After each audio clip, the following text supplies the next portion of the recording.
We have the Four of Cups, where someone is like saying no thank you. No thank you to what? Something that they have bad memories connected to. So with the Wheel of Fortune here, I'm going to say that somebody believes it's in their best interest to just move on. To move on from something. With the Strength card,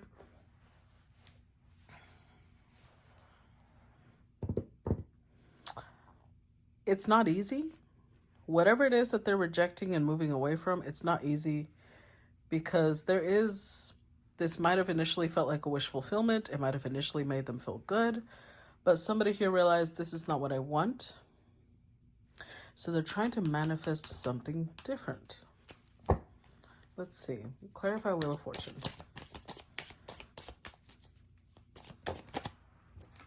Eight of Wands, the Chariot, Queen of Swords, and Four of Pentacles.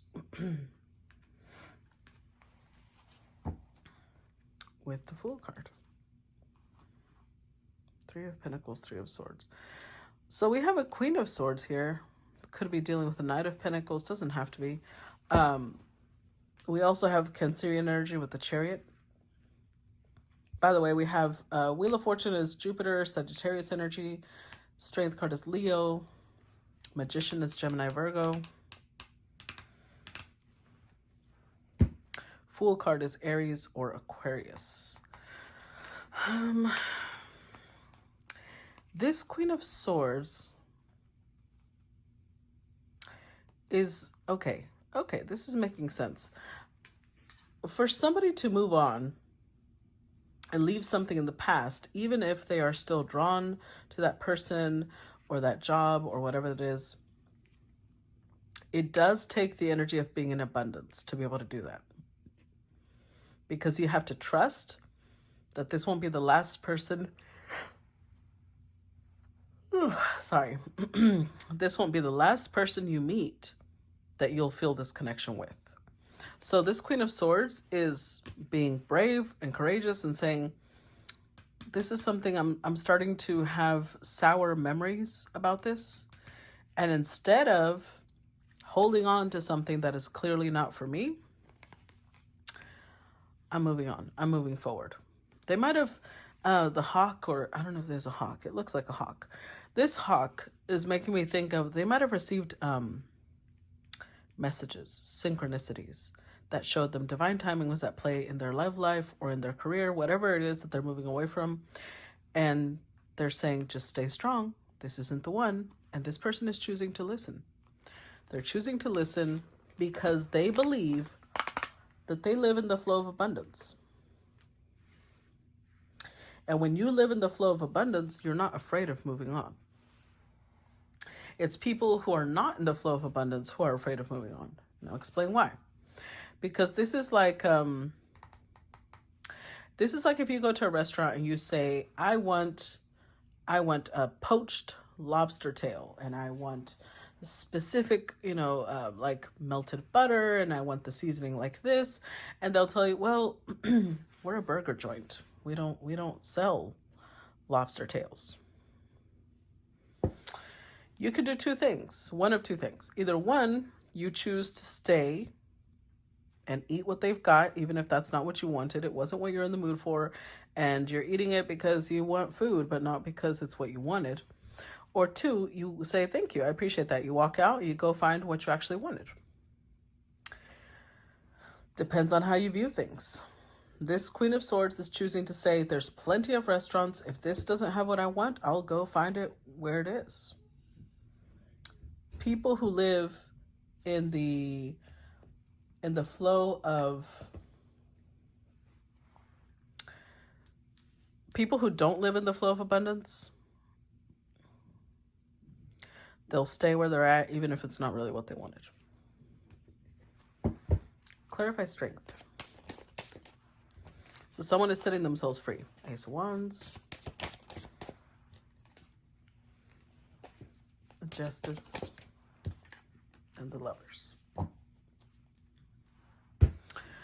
So this could have even been somebody that they were married to, because Queen of Swords could represent a divorcee. So it could represent somebody that they're choosing to divorce, because we have the Justice card here, or it could also represent the fact that this was a karmic contract that has expired now, and now they can move forward.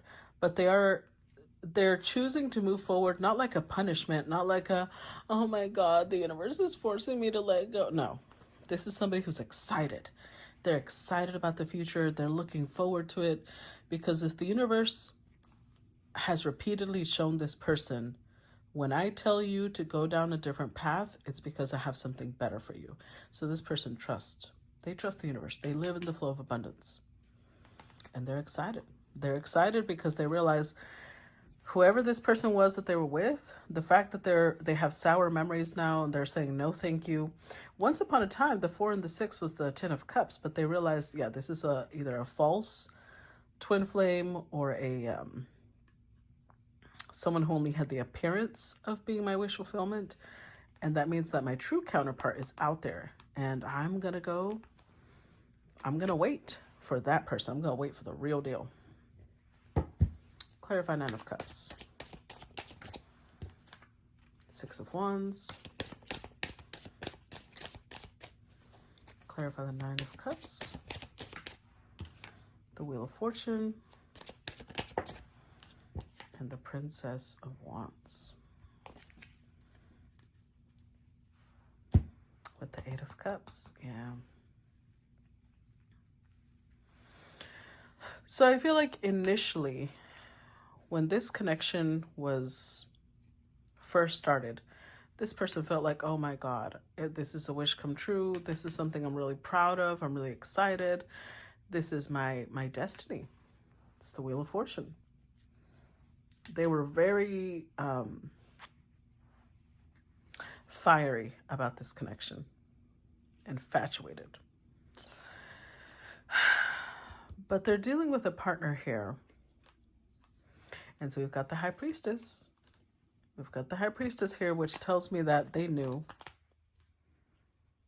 When this connection started, they were all excited. They were passionate. They felt like this was the perfect partner. But intuitively, they knew it wasn't. But they chose to ignore that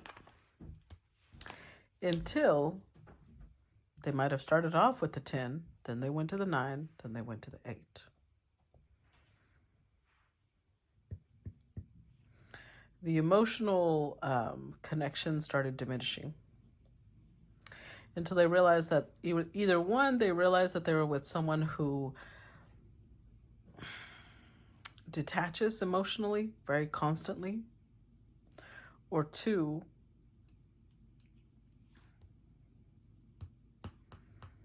they don't, what is it I'm trying to say? Hold on. Either 1, they detach constantly, or 2, they reached a place where they disconnected fully emotionally from the masculine, disconnected from them. Clarify 6 of Cups reversed. What made the sour memories? Knight of Cups, Judgment, a King of Pentacles.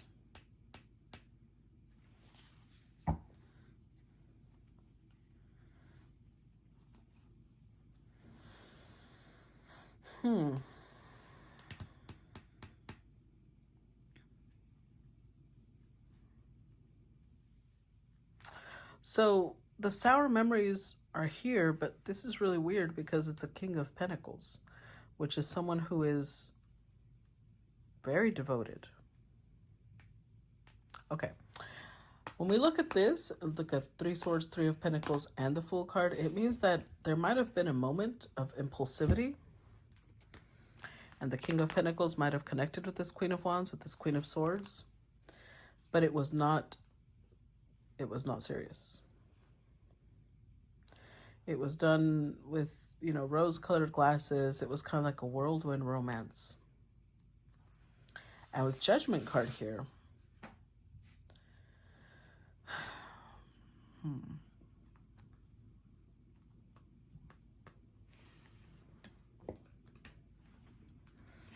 somebody might have finally come to their senses and been like, yeah, I have a family, I have children, I have this and that. I can't keep focusing on this connection.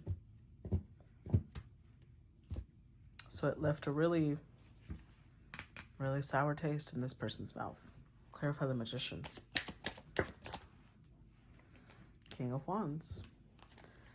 And Five of Pentacles. Clarify the Magician.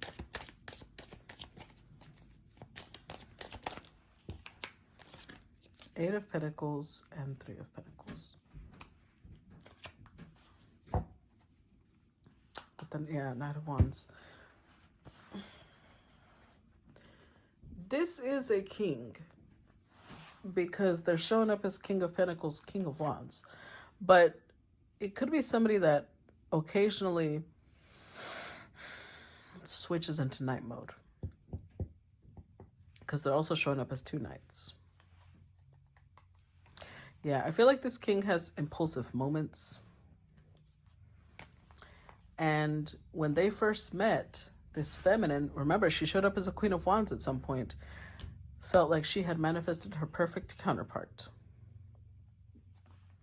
Until she realized with the Five of Pentacles, oh wait, this person is going to constantly have to abandon me because they're connected with someone else. But something about their connection became daily routine until they realized, I can't do this anymore because this is third party. This is not my person because this is their person. I'm the third person. So whoever this Queen of Swords was, she was the third person. The third party in a connection between this king and their spouse or their partner.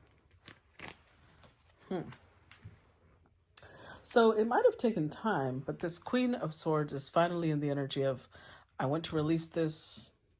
I want to let this go. I'm moving on.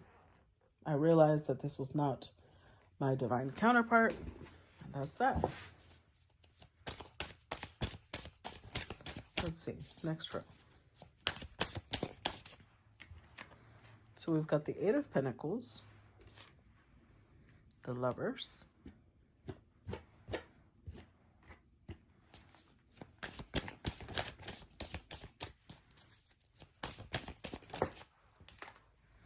Eight of Wands,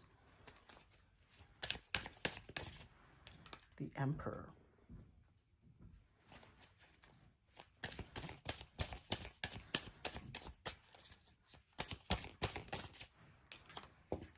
Six of Wands.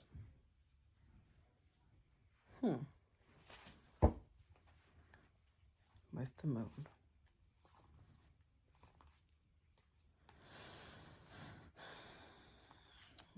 Like I said, this Chariot was one of the first ones to clarify the Wheel of Fortune, because it is going to take effort. Because at one time, this queen believed that this was her happily ever after. It was her lover, her twin flame. So it is going to take effort. Look at that, Nine of Swords. Lots of sleepless nights. Lots of being alone, lots of crying, lots of grief over this connection with this Knight of Cups. After that, though,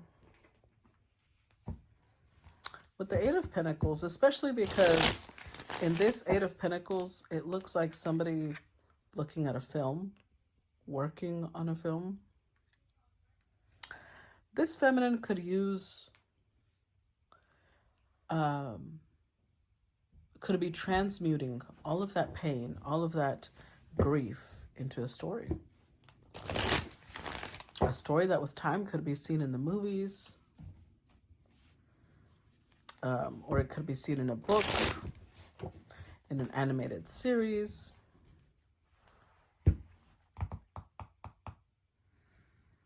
But there's two different things here. Okay, so this could go either way. One,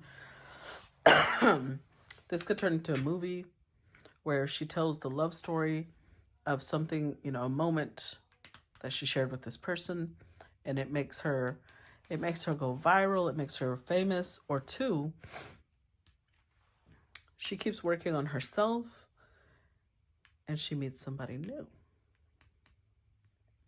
Somebody that is an emperor, somebody that's very clear in their communication, and someone that's going to give her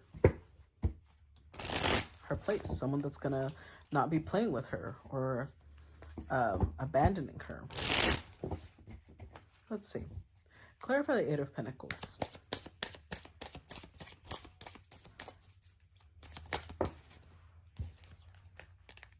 Temperance and Ace of Swords. Clarify Eight of Pentacles. With the Two of Cups. And look at her. Here she is. It shows her writing.